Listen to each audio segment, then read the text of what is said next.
Somewhere along the way, everyone learned the same fact. It takes 21 days to build a habit. 3 weeks, then the new you locks in. Here's the problem. It was never a fact.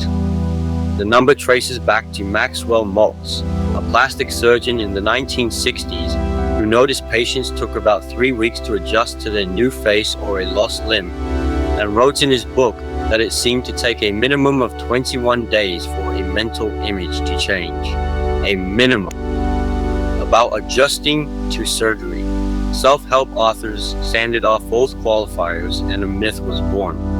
The actual research came much later. In 2009, Philip Balali's team at University College London tracked 96 people building real habits, drinking water, running, eating fruit, and measured when the behavior became automatic. The average, 66 days. The range, 18 days for the easiest habits to 254 days for the hardest. That range is the real story, because it means the day your habit locks in depends on what the habit is and how you handle 4 specific phases. This video is the honest map of all 4, day 1 to day 90, including the exact days most people quit. Phase 1, the first week, and it feels fantastic, which is exactly the trap. Everything is new, the fresh running shoes, the clean journal, the identity rush of being someone who does this now. Your brain's reward system fires on novelty itself, dopamine flows for the newness, not the habit, and motivation feels infinite. Enjoy it, but understand what it is, an advance, not a salary. The critical work of week 1 isn't performance, it's engineering. And the single most predictive move is shrinking the habit below your worst day's capacity. Not 30 minutes of exercise, 10. Not a page of journaling, 2 lines. This feels pathetic during the novelty high. Your motivation is screaming that you could do triple. And that's precisely why most people set week 1 standards their week 3 self can't possibly hold. The research on this is blunt. In Lali's study, what predicted long-term automaticity wasn't intensity, it was repetition without gaps. A tiny habit done 7 times beats a heroic habit done 4 times every single time, because you're not training the muscle yet, you're training the trigger. Week 1's only real job, same time, same place, same tiny action, 7 for 7. Phase 2 is where the story darkens, and knowing the exact shape of it's half the survival. The novelty dopamine dries up around day 8 or 9. The routine is no longer new. The results aren't visible yet, and your brain, which briefly subsidized the habit, quietly withdraws funding. Researchers studying gym attendance and abstract habits keep finding the same graveyard. The quick cluster peaks in the 3rd week, with some datasets pinning the single most dangerous day around day 19. Think about what day 19 is. Too far in for beginner's excitement, too early for compound results. The runner isn't faster yet. The writer has no book yet. The saver's account looks embarrassingly similar to last month. All cost, no payoff, that's the dip's whole personality. Here's what changes. When you know this, the misery stops being evidence. On day 17, when skipping feels overwhelmingly reasonable, you can name it, this is the dip, it's on the map. Everyone passes through here. 2 tactical moves matter now. Never miss twice in a row. 1 gap is weather, 2 is a new pattern, and pre-plan your minimum viable day. The 2-minute version that keeps the chain alive when life detonates. Phase 3 is the strangest stretch, because the main event isn't visible. Somewhere past the 3-week mark, the habit stops being a nightly debate and starts becoming a default, and neuroscience can literally watch this migration happen. Early on, a new behavior runs through the prefrontal cortex, the brain's expensive, effortful decision maker. With repetition, control gradually hands off to the basal ganglia, the deep structure that runs your automatic programs, tying shoelaces, driving a familiar road, brushing teeth. MIT researchers studying this handoff found something beautiful. As behaviors became habitual in their subjects, neural activity compressed toward the start and end of the routine.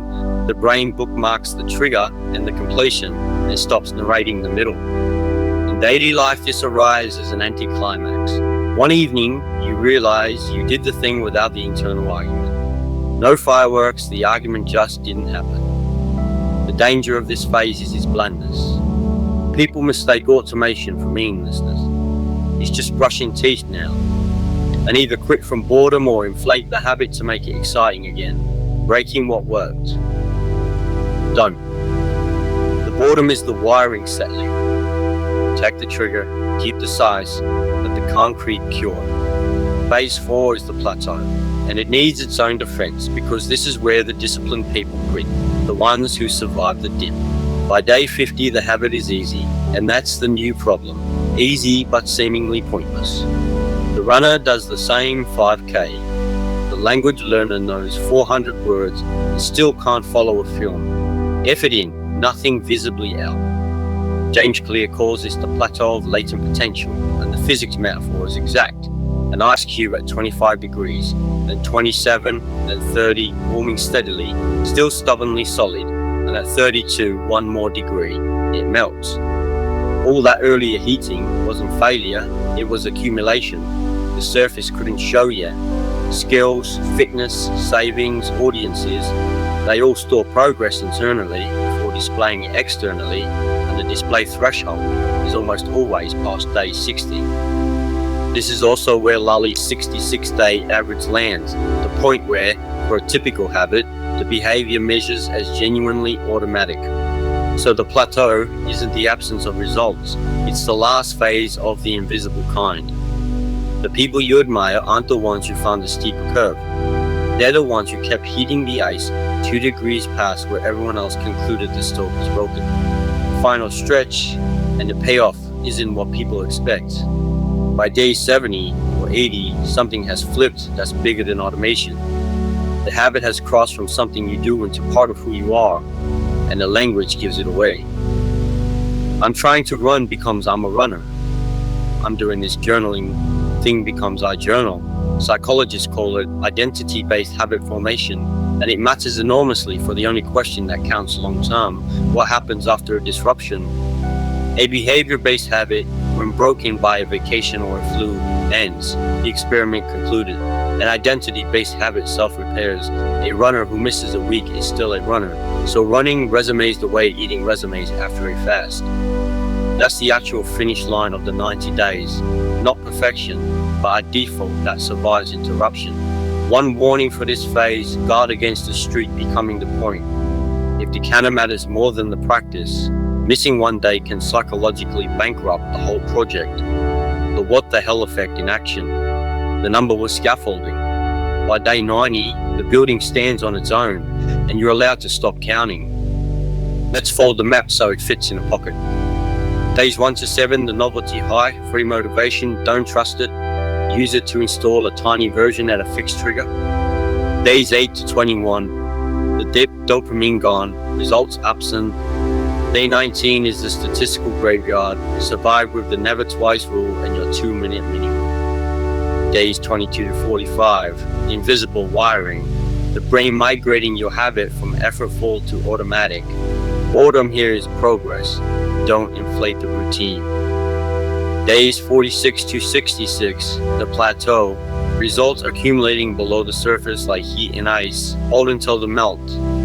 Days 67 to 90, identity, the habit becomes self-repairing, and the streak counter retires. Notice the design principle underneath all 5 phases.